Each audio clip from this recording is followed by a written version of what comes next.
Mental Maps is brought to you by Well.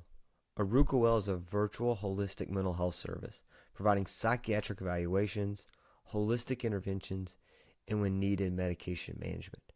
For more information, check out Well at www.arukawell.co. That's www.arukawell.co.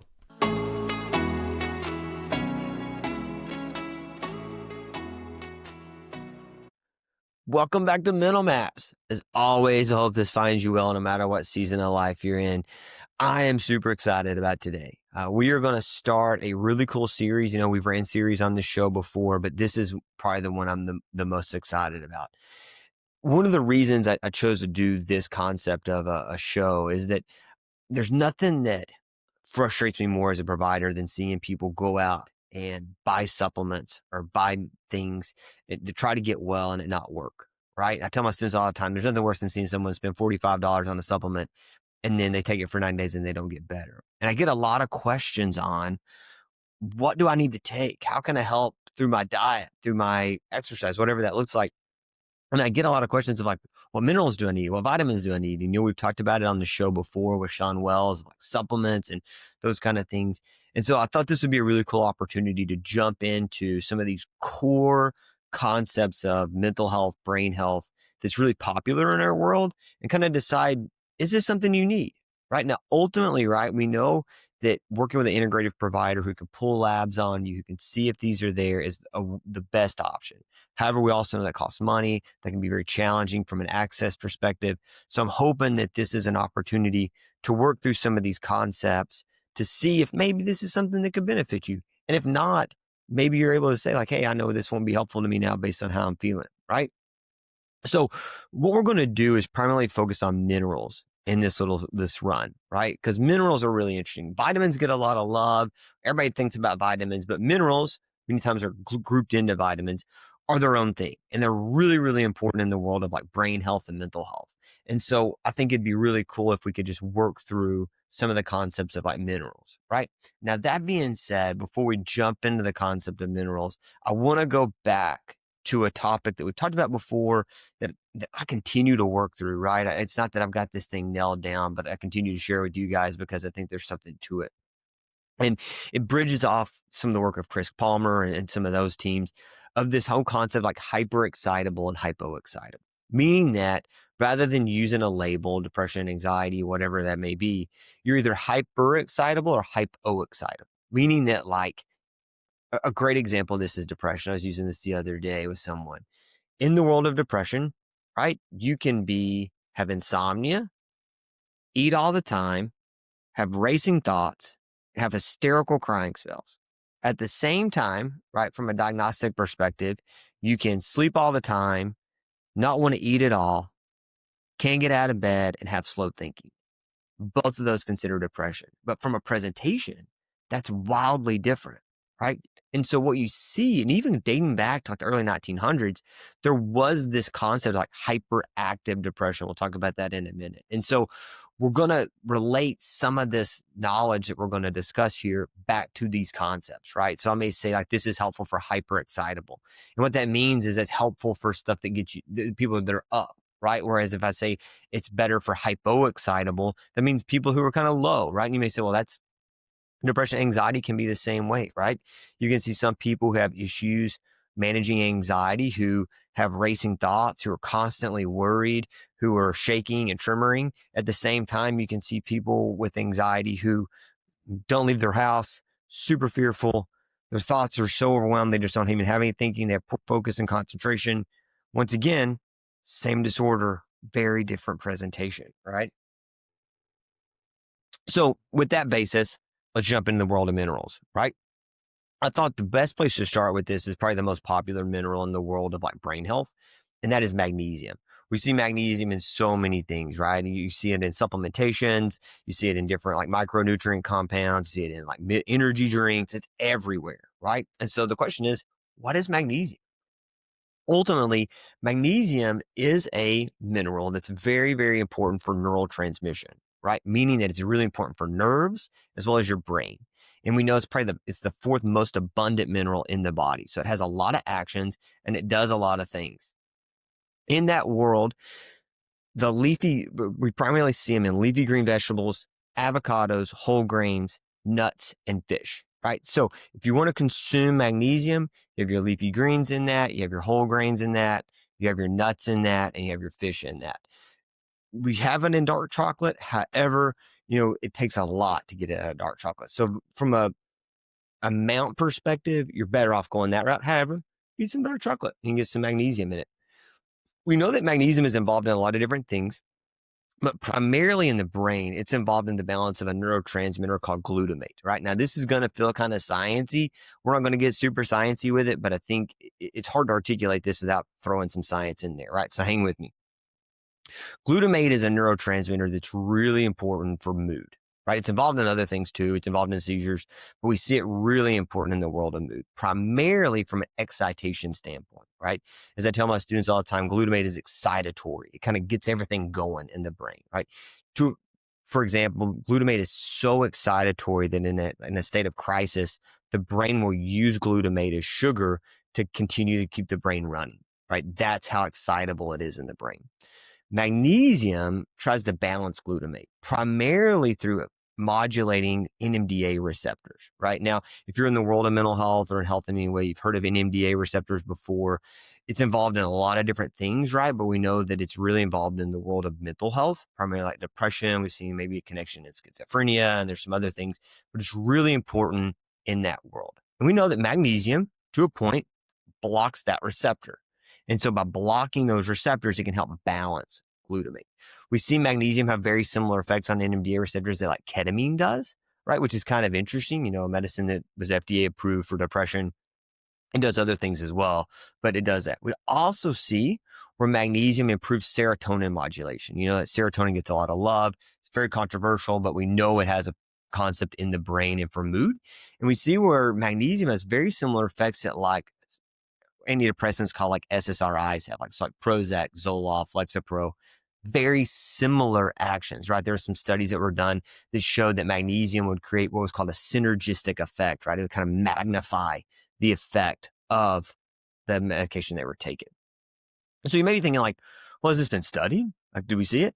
And we actually have a ton of research on magnesium, which is kind of interesting. And it's not new, right? So the first documented trial of using magnesium in mental health dates back all the way to 1921, where they were using it for what they called agitated depression, right? Similar to what we're calling like hyperexcitable depression. And they were using magnesium sulfate. We'll talk about what that is in a minute. And they found it to be very helpful. And it treated this depressive episode that some of these people were having in the hospital, and they were able to get stability and go home. And so from that, right, you see kind of this emergence of magnesium being in that world. But just like we talked about with lithium and some of the other concepts, as the emergence of medicine happens, these kind of just fell off the wayside and we don't talk a lot about them.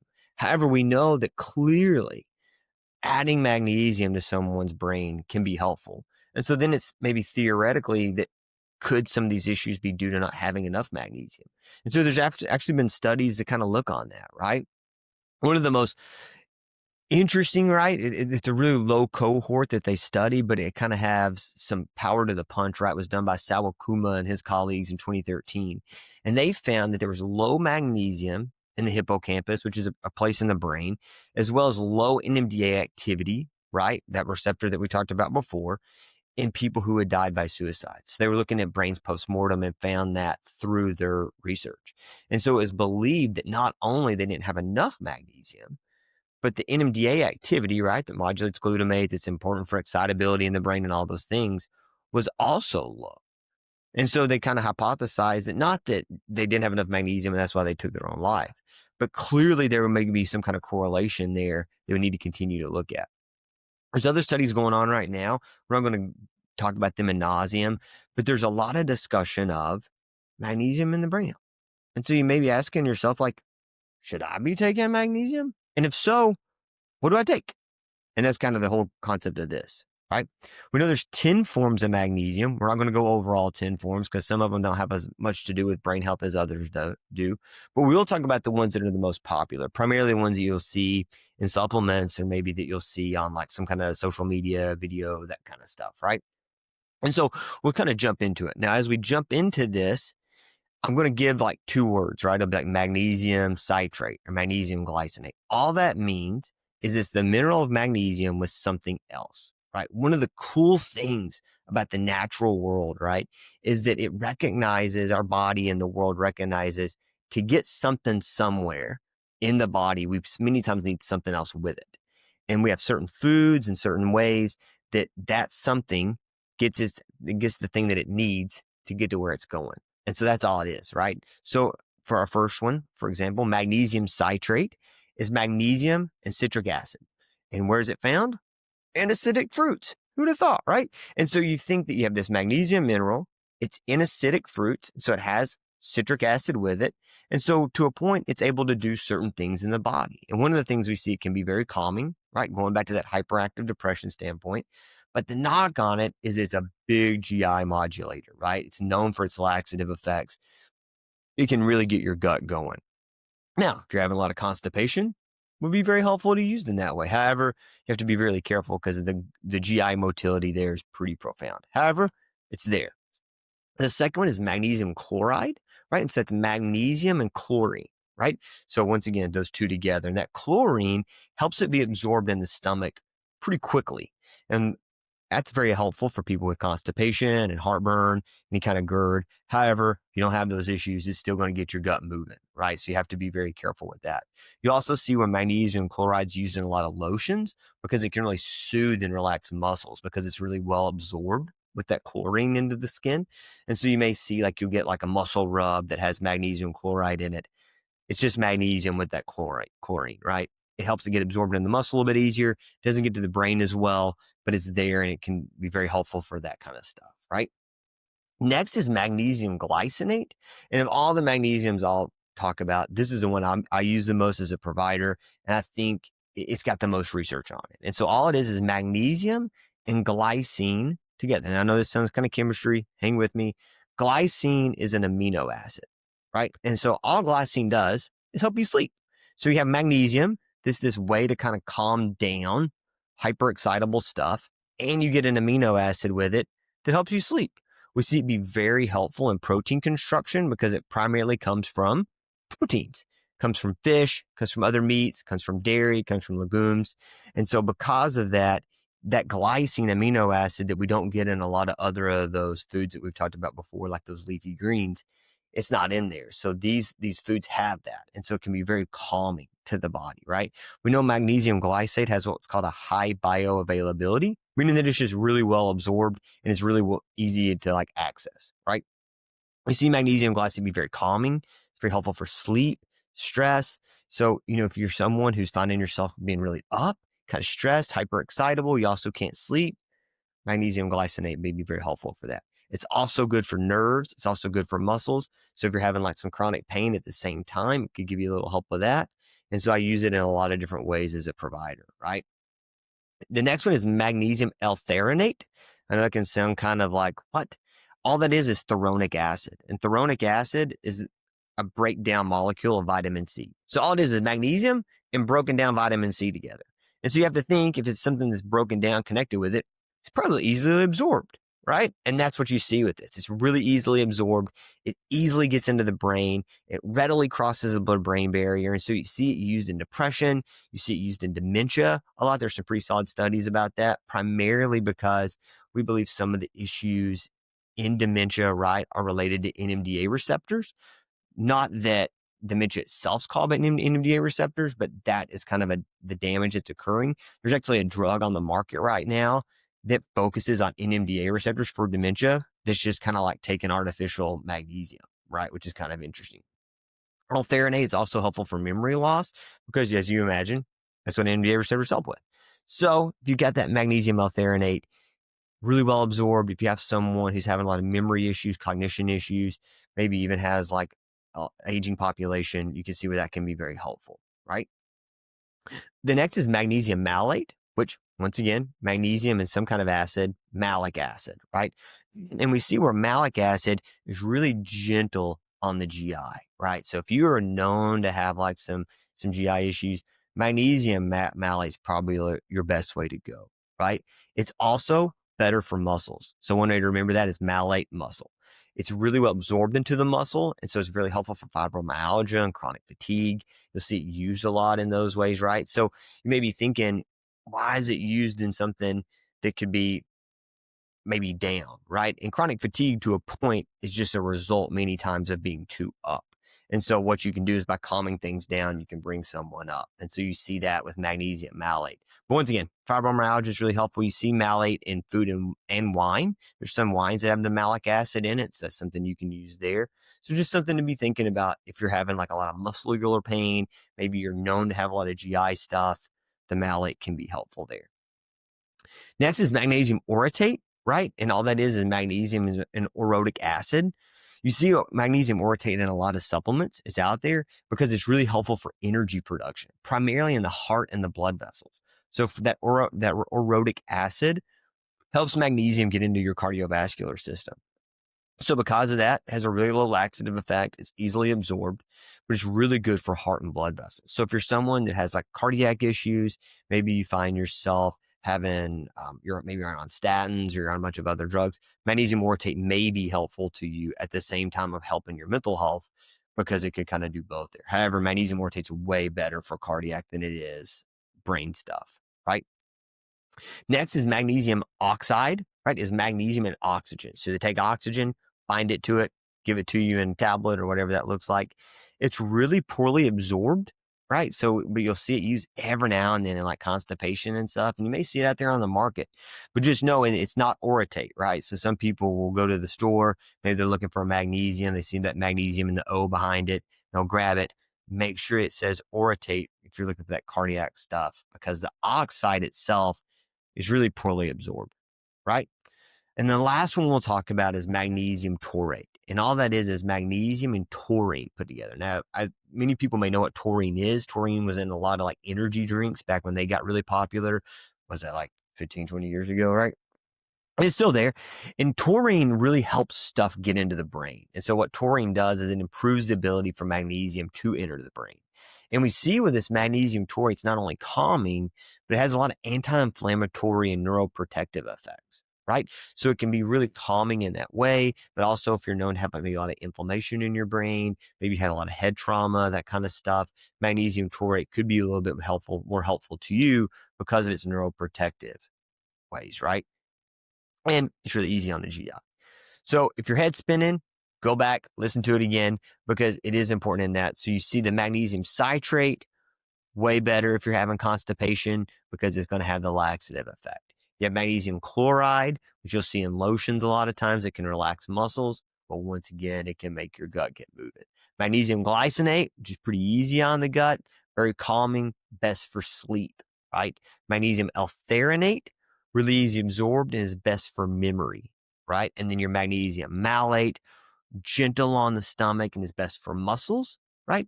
And then magnesium orate, which has a lot to do with cardiac health. Magnesium oxide, not used a lot, but it's out there. And then magnesium taurate, which is really important in like neuroprotection, anti-inflammatory, that kind of stuff.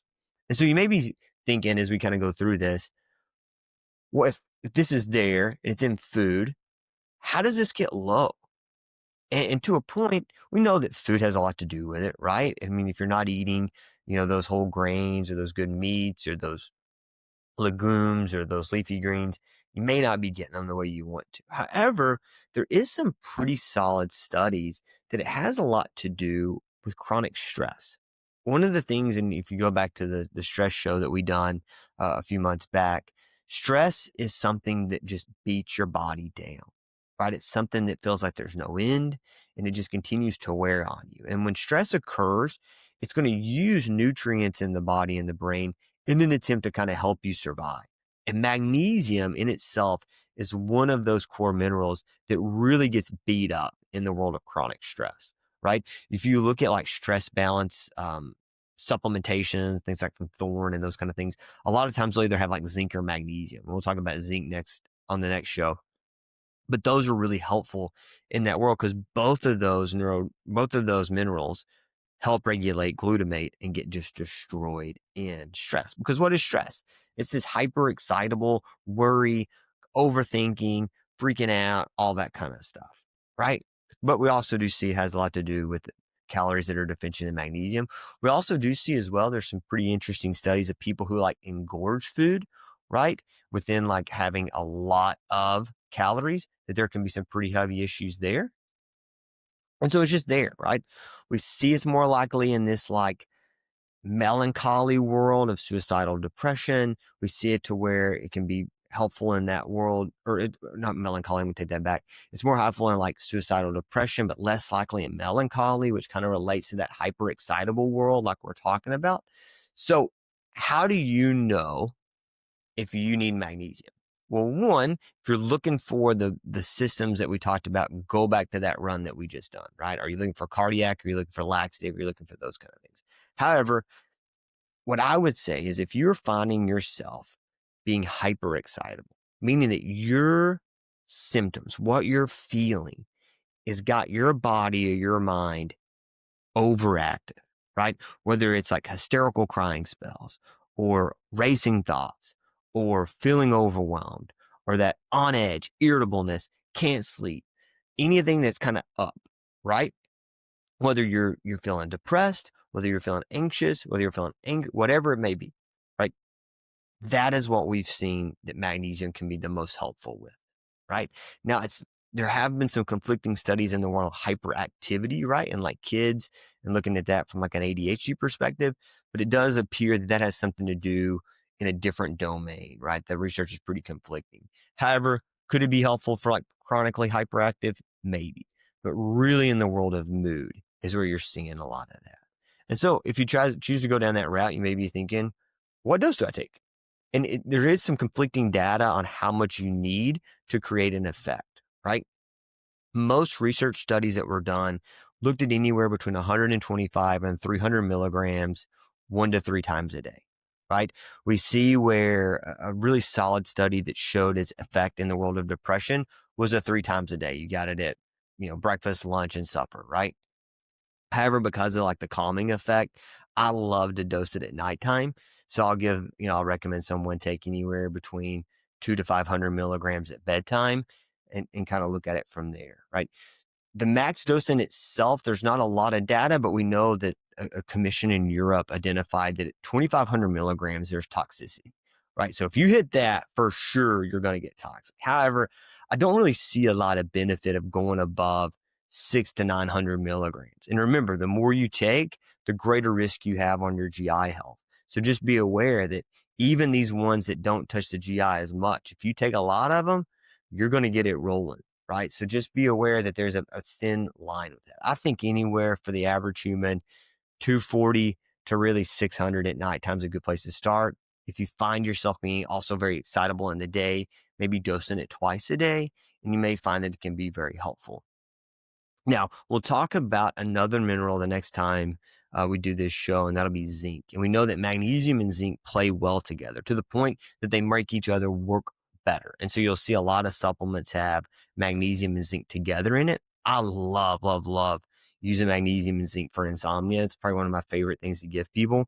And so that is something that we'll talk about next week. But just know that magnesium alone can be helpful, but it's going to work much better with zinc. So yeah, you could add that magnesium on, but you're probably going to want to put some zinc with it too.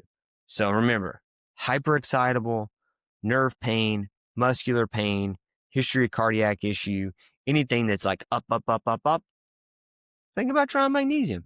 Give it 90 days, see how you feel, right? And you may find that it could be helpful. As always, right? And I'm going to say this each time, if you're finding yourself in a place where you're kind of thinking like you don't want to be here anymore, you're having some of those kind of thoughts, could magnesium be helpful? Maybe. But still talking to a professional is a way better option, is way safer than just to be going and taking magnesium.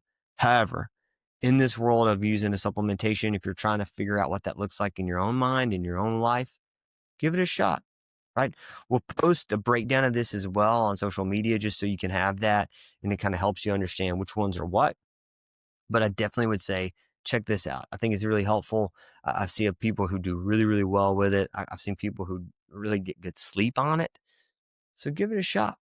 So this is the first one of a couple episodes. We'll be jumping into some others, but we keep going back to what we've been talking about. but really going through the line of this hyper and hypoexcitable.